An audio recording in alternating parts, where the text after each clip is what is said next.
All right, we're going to bring in Rita Cinema to do our movie review. We got a good one this time, Judas and the Black Messiah. It was on HBO Max as an early release drop. It also played in some theaters, but we watched it on HBO Max. Judas and the Black Messiah. I was really excited for it. What did you make of it, Rita Cinema? Well, I was really looking forward to seeing this film as well, and I was not at all disappointed. Good movie. This movie, Judas and the Black Messiah, is directed by Shaka King, who also wrote the screenplay with Will Burson. And the film, in case you don't know, is historically based. It's a drama that's true about Fred Hampton and the Chicago chapter of the Black Panther Party, how they influenced the community, and posed as a threat to the FBI and more specifically to J. Edgar Hoover, who was the director of the FBI at the time. Hoover is played by Martin Sheen.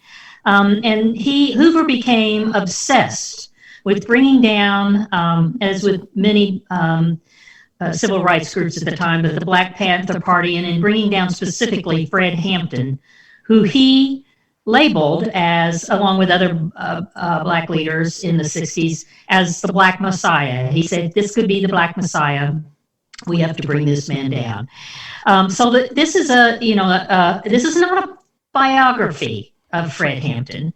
It's really more a slice of life at this point. And the story takes place in the late 60s when 17-year-old petty criminal named William O'Neill, played by Lakeith Stanfield, is arrested in Chicago for attempting to hijack a car while posing as a federal official.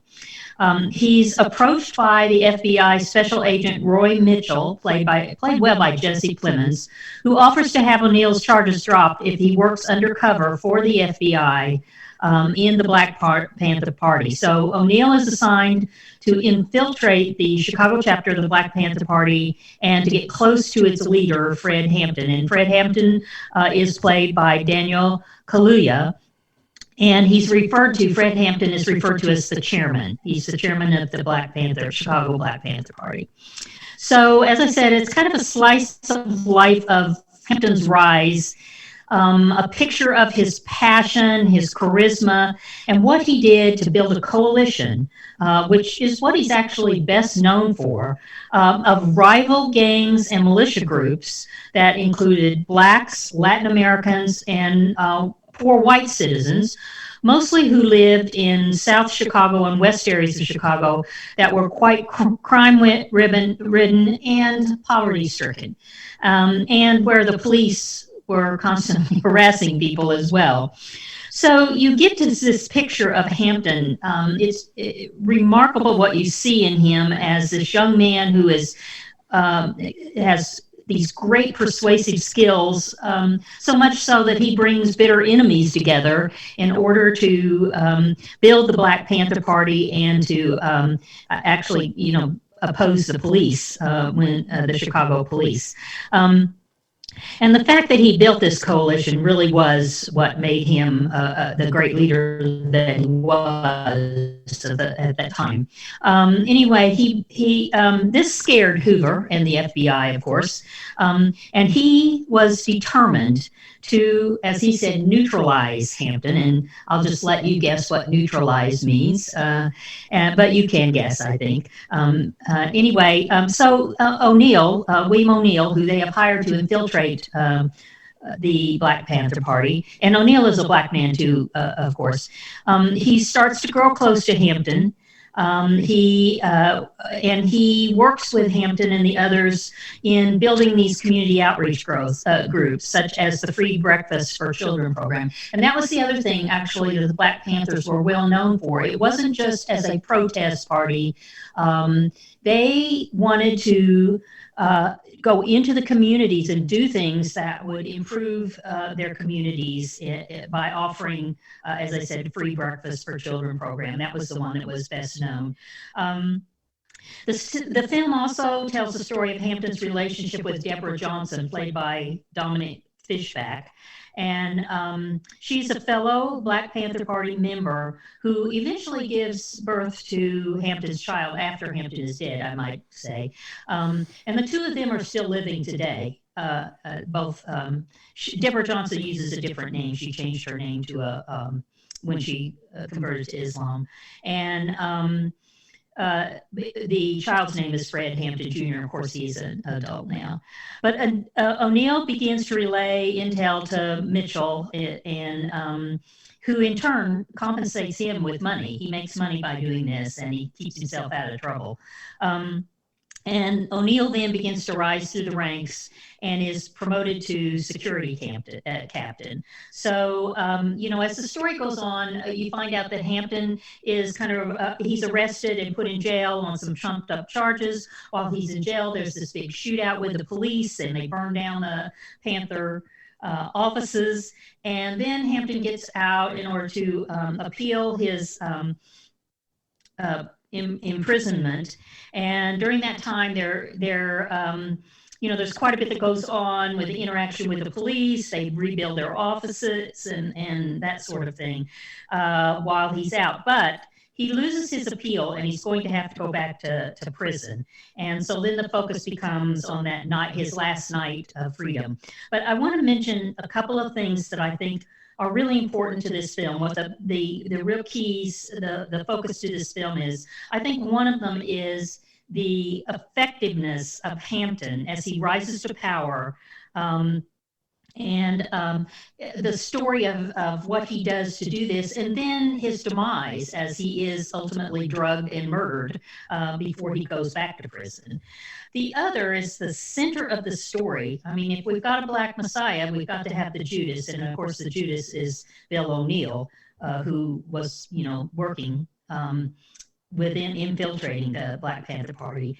And in the end, Bill O'Neill does, on that last night before Hampton's going to go back to prison, he drugs Hampton, and so that the FBI wanted him drugged so that he couldn't fight back and he couldn't get away. And apparently, according to the autopsy report on Hampton, he had so much fentanyl in his system.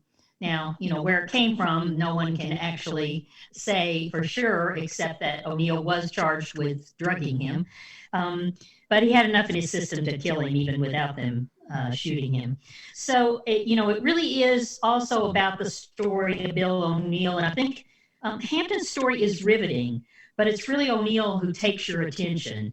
And I think, I almost wanted a little bit more, because you can see how conflicted he is. And I sort of wanted a little bit more of that story, too. I thought that was a good part of the story. So anyway, just to wrap up the summary of the plot summary, he's on the night before he's going to be taken back to prison. They're all together in the Black Panther, in his home. Now I can't remember if it's his home or the Black Panther headquarters, but they're all together. And one of the gang leaders, who's part of the Panther organization, offers Hampton, I think this is just, says a great deal about this story and about Hampton, offers him a lot of money to flee the country, to get away.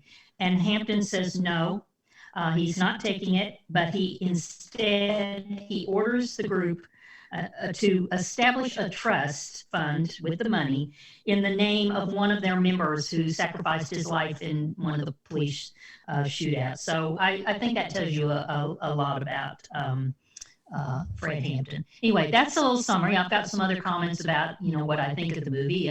I'll see what you have to say.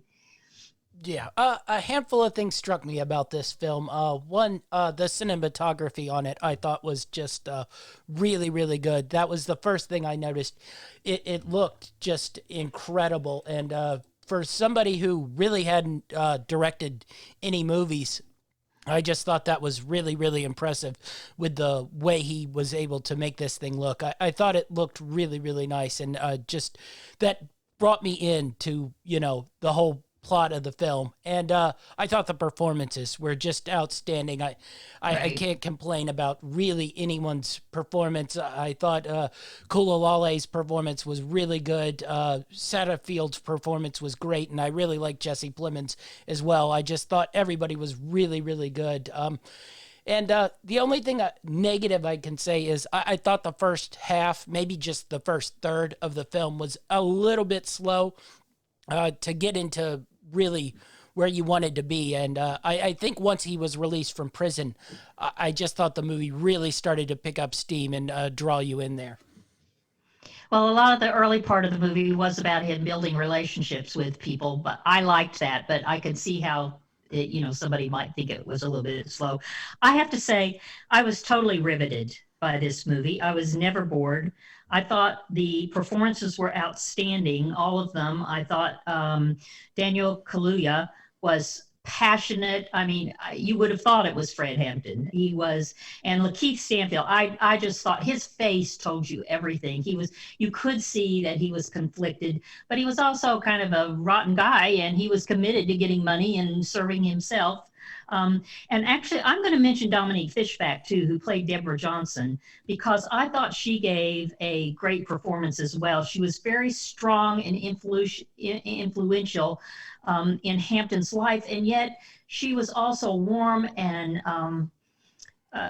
subtle in her way, and just seemed like a wonderful match for him. She brought out a lot in him to make him a better person, a stronger person as well too. So anyway, all three of those performances, and I agree, Jesse Plemons as well, were just outstanding. And I just noticed, it's interesting this year, Shaka King is a relatively new director too. I mean, in terms of this year it's been interesting that we've had a number of really good movies that centered in the 60s. For one thing, One Night in Miami, this film, Judas and the Black Messiah, and the Trial of the Chicago Seven.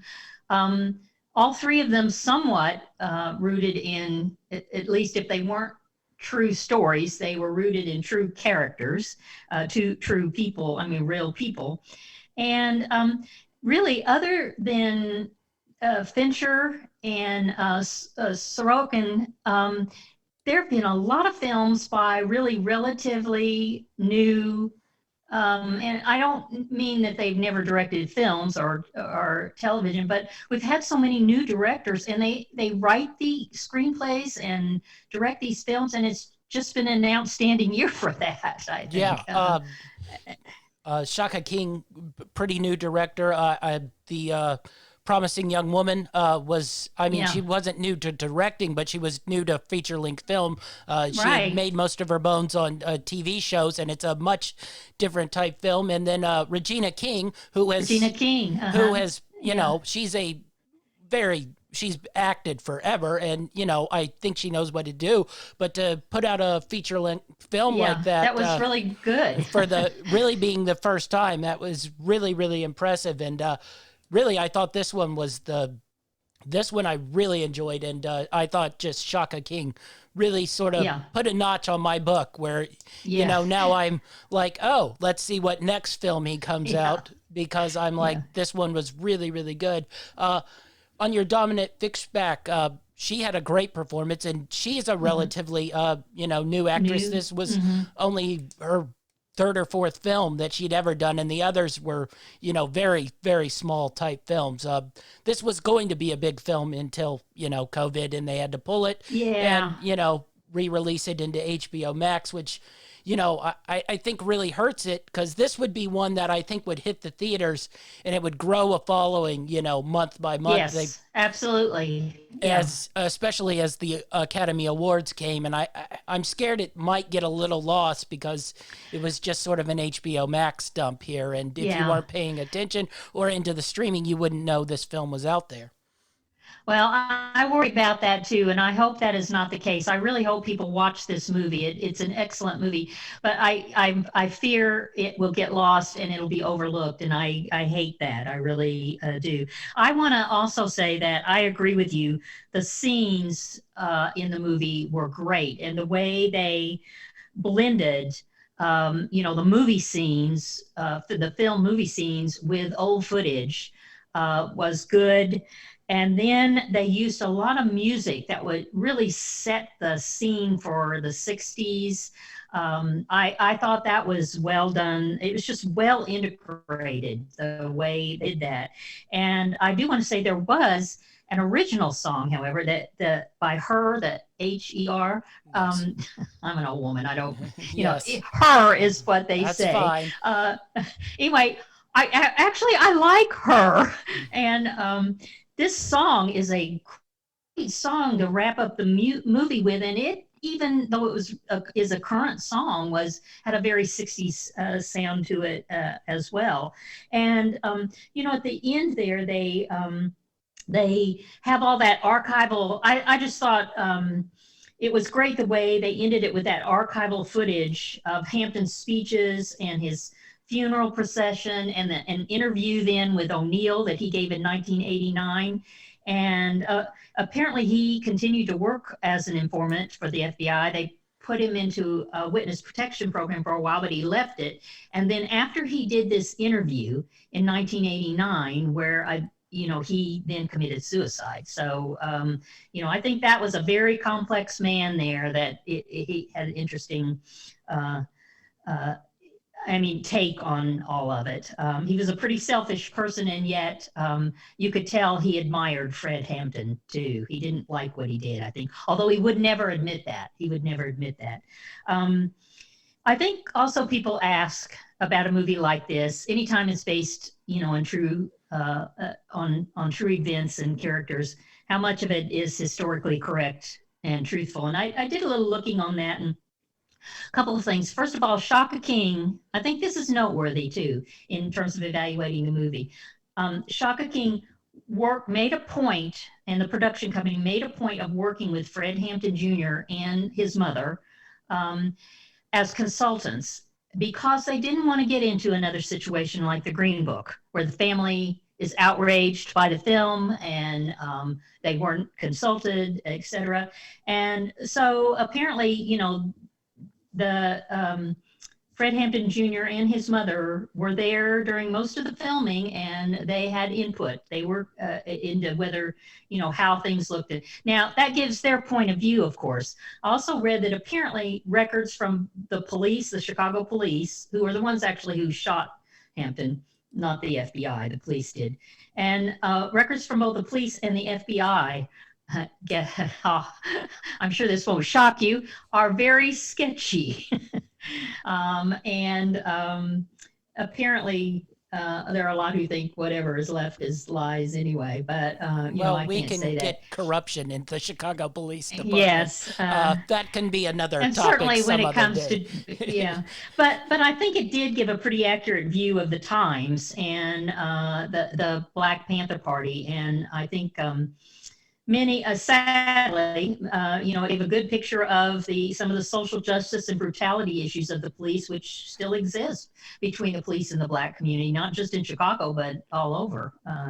And we've seen that come back. I do have one little thing I'd like to bring up, that the only thing that didn't, you did think about, if that at the time, Bill O'Neill is 17 years old and Fred Hampton is 21. They murdered him at the age of 21. And you look at these actors, Daniel Kaluuya and Lakeith Stanfield, and they obviously do not look like they're 17 and 21. They look like men who are in their 30s. I don't know how old they are, but I do think that that was the correct way to portray the characters. I don't think they could have gotten a similar depth of performance from younger actors. There are many good young actors out there, but these actors did a great job in these roles. Yeah. Also, Jesse Plemons isn't even looking like a high school child anymore, when he's pretty much had that face for the first 20 years of his acting career. So, yeah. Award-wise, this didn't get much love for the Golden Globes. Yeah, now that's what worries me. Now, the Golden Globes are a joke. We might get into that more on Friday, but not even like the Screen Actors Guild really gave it much love. Only an outstanding performance, and neither did the Writers Guild, just an original screenplay. So it just doesn't seem like it's hitting in the awards circuit. Now, take what you will about the Golden Globes, but I do hold the Screen Actors Guild's awards in a little more thing. Do you think it's worthy of award honors? I thought it was. See, I liked it much better than the trial of the Chicago 7, and that got award nominations all over the place. Mm-hmm. Yes, I'm very disappointed that it hasn't been acknowledged. That's why I was saying before, I just think that that bothers me a lot because I think this is really, I liked One Night in Miami, but I think this is a better film than that. And I Yeah. think I like The Trial of Chicago 7 quite a bit. But I would hold this equal to it, at least. And I can understand why some people might think it's better, particularly if you're not a big Sorokin Yes. fan. I'm not a big Anyway, Sorkin no, director. and I think I'm disappointed it hasn't gotten more attention. I don't know what will happen in the Academy Award nominations, but so far I think it's been overlooked a little bit. Yeah. Of course, I also think The Five Bloods has been overlooked a little bit. Well, too, yes. so, you know, but and that that is one a big time director. might hit on some Academy Award nominations. Okay, so what did you give this movie overall? Well, I gave it, I think this is an excellent film. I think it is informative and thoughtful. I think it helps you understand the history of the social justice movement and community activism that was important as important in the 60s as it is now. And I highly recommend it and give it an 8. I think there was excellent acting. The production elements and the music are worth watching it and certainly worthy of an 8. Yeah. Guess what? I gave it an 8 as well. So Oh, we agree. like 2 8s on the year so far. This and Tenet have been probably my 2 favorite movies so far. So I'm really hoping. Well, I've given a lot of 8s. I'm kind of an easy target. I'm hoping when the Academy Award nominations come at like the end of the month, these will be in there. That's our show. We're gonna do, I believe, Nomadland next. We'll also have a Golden Globes pick'em show probably come out on Friday. So Nomadland, and then I believe we'll do the Tom Hanks movie too if we can ever get it watched. Yeah. Too many movies to watch. That's our show, and we're out.